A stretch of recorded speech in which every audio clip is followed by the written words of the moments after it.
好，我们来找一下那个双曲线的一个方程式的写法。这边老师先写出了两种，第一种是 x 平方除以 a 平方减 y 平方除以 b 平方等于1，它是左右开口，而且 c 平方会等于 a 平方加 b 平方。这个地方跟我们在讲椭圆不太一样，对吧？椭圆是两个加，而且 a b c 的关系是 a 平方等于 b 平方加 c 平方，这个跟我们跟椭圆不太一样。等一下老师会解释啊。那如果是上下开口的话呢 ，y 平方除以 a 平方减掉 x 平方除以 b 平方等于1，它是上下开口。那 a b c 的关系是不变。第一个我先告诉各位，你怎么去判断它是左右开口还是上下开口？你会发现这两个函数的写法，第一个 x 平方前面是正 ，y 的平方前面是怎样？负的。s 它是左右开口 ，s 是水平轴哈，所以它是左右的开口。那第二个 y 平方前面是正的 ，s 平方前面怎样？负的。y 的话呢，它是垂直的，所以我的开口是怎样？上下开口。因此从这两个函数来判断的话，我要判断它是上下开口还是左右开口，看看它是 x 平方跟 y 平方前面系数谁是正的。如果 x 为正，那就是左右开口；如果 y 为正，那就怎样？上下开口。而且为正的那一项的分母呢，就代表是 a 平方，有没有？为负的那一项的分母就代表谁 ？b 平方。所以我们之前在讲椭圆的时候，谁是 a 平方，谁是 b 平方，看看谁比较大嘛。比较大的那一项就是 a 平方，比较小的那一项就是 b 平方。但是就双曲线来讲的话呢，谁是 a 平方，谁是 b 平方？看看谁的前面的系数是怎样正的，有没有关系？它们的大小关系没有。为 a 跟 b，a 是比较大 ，b 比较小。那在双曲线里面 ，a 跟 b 有没有说 a 一定比较大？没有，了解这一法。a、b 只是关系到谁的系数前面是正的而已。好，那这边老师用第一个方程式呢来做证明啊，来做说明。我为什么方程式可以这样子写？然后我 a、b、c 的关系又是为什么是这样子哈？以第一个例子来讲的话，我们给你的条件是：第一个交点我给 c0，第二个交点我给负c0。好，双曲线上的一个点，我们要 P 点给你 xy， 然后它给你的条件一定是 pf1 减掉 pf2 的绝对值等于多少？2a， 就是双曲线的定义，对吧？好，那把指导条件再进去 ，P 点在这里，f1 在这里，所以可以写的根号 s 减 c 的平方加上 y 平方加上 f2 s 加 c 的平方再加上 y 平方。绝对值等于多少？等于2a。好，开始来做运算。有绝对值，你要把绝对值去掉怎么办？我们之前讲可以两边怎么样？平方嘛。可是这个如果两边平方的话，这里有个根号，这里有个根号，平方之后我们没有办法把其中的根号消掉。所以我们去绝对值还有另外一个方法，把这个2a 加上什么？正负。所以我可以理解到这个是正 s 减 c 的平方加上y 平方再加上根号 s 加 c 的平方再加上 y 平方会等于正负 2a。好，接下来我们再把其中一个根号移项过去，那这时候我就可以去做平方的动作。好，要移哪一项有没有差别？应该没有差了哈。好，把第一项移过去，所以左边只剩下 s 加 c 的平方加上 y 平方会等于正负 2a 减掉根号。s 减 c 的平方加上 y 平方，这时候两边可不可以平方呢？可以的哈。好，平方，我把两边平方之后，再去做整理。好，左边平方可以得到，根号就怎样？不见了。好，这个平方 s 加 c 平方 ，s 平方加2c，s 再加上 c 的平方，再加上 y 的平方，会等于这一项减掉这一项的平方。好，这项平方2a 的平方4a 平方，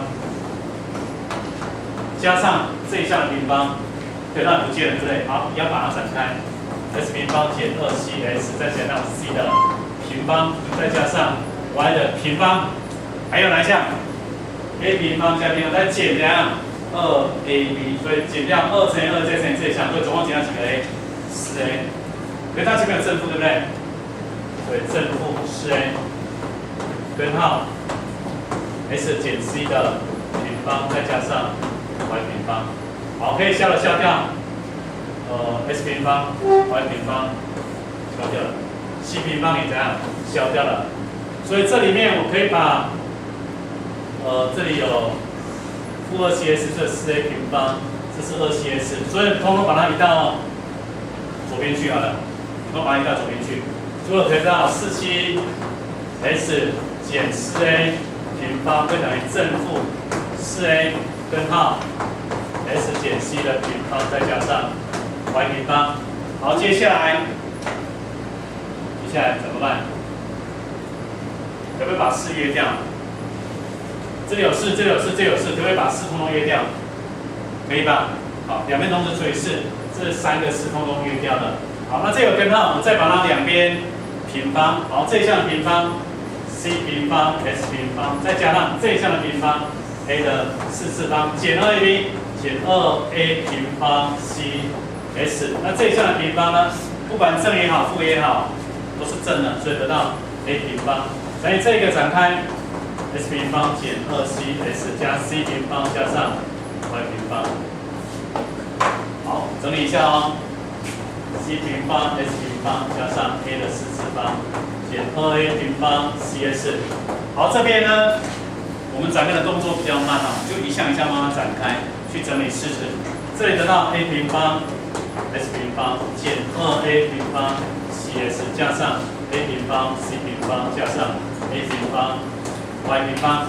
好，可以消的来消吧，这一项消掉了。还有哪一项？有没有其他可以消的？没有了，对不对？没有的话，我们把 s y 通通移到左边去。所以这里有一个 a 平方 s 平方移向过去，所以我们把 s 平方提出来，得到这一项。然后再把 a 平方 y 平方移向过去，所以减掉 a 平方 y 平方，常数移到左边来，所以这里有一个 a 4次方移向过来是负 a 4次方，那这是 a 平方，所以把 a 平方提出来，得到 c 平方减掉 a 平方。好，这是 a 4次方移向过来是减 a 4次方，那我们把 a 平方移出去，所以我得到这个式子。你发现这里有个 c 平方减 a 平方有没有？这里有没有一个 c 平方减 a 平方？有没有？好，接下来一个重点的地方，我们令 b 平方就等于 c 平方减掉 a 平方，所以整个方程式就可以写成 b 平方 s 平方 ，c 平方减 a 平方就等于 b 平方，减掉 a 平方 y 平方会等于 a 平方乘以这一项，那就是 b 平方。好，做到这里的时候，两边同时除以 a 平方跟 b 平方，所以同除 a 平方的话，剩下 s 平方除以 a 平方 ，b 平方约掉，减掉同除 a 平方 b 平方 a 平方约掉，这是 b 平方分之 y 平方，所以最后等于几？好，我们就导出我们要的公式来。所以这个地方最重要就是这一项。我们在讲椭圆的时候 ，ABC 的关系是 a 平方会等于 b 平方加上 c 平方，但是在讲双曲线的时候呢 ，b 平方会等于 c 平方减掉 a 平方。实际上我们要对的是 c 平方可以看成 a 平方加上谁 b 平方，我们要对几个是这个条件，现在了解意思吧？所以这个证明出来的公式呢，其实告诉你，对左右开口圆来讲也好，上下开口来讲也好，都是一样的。那我们在讲椭圆是不是有讲到平移？了解意思吧？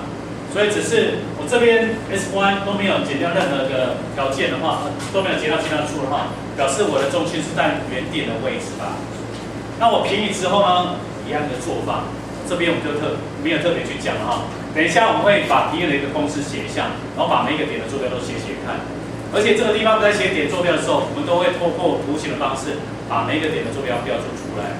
这个是我们在讲双曲线方程式的一个把握的过程啊，给大家看一下，看有什么其他问题。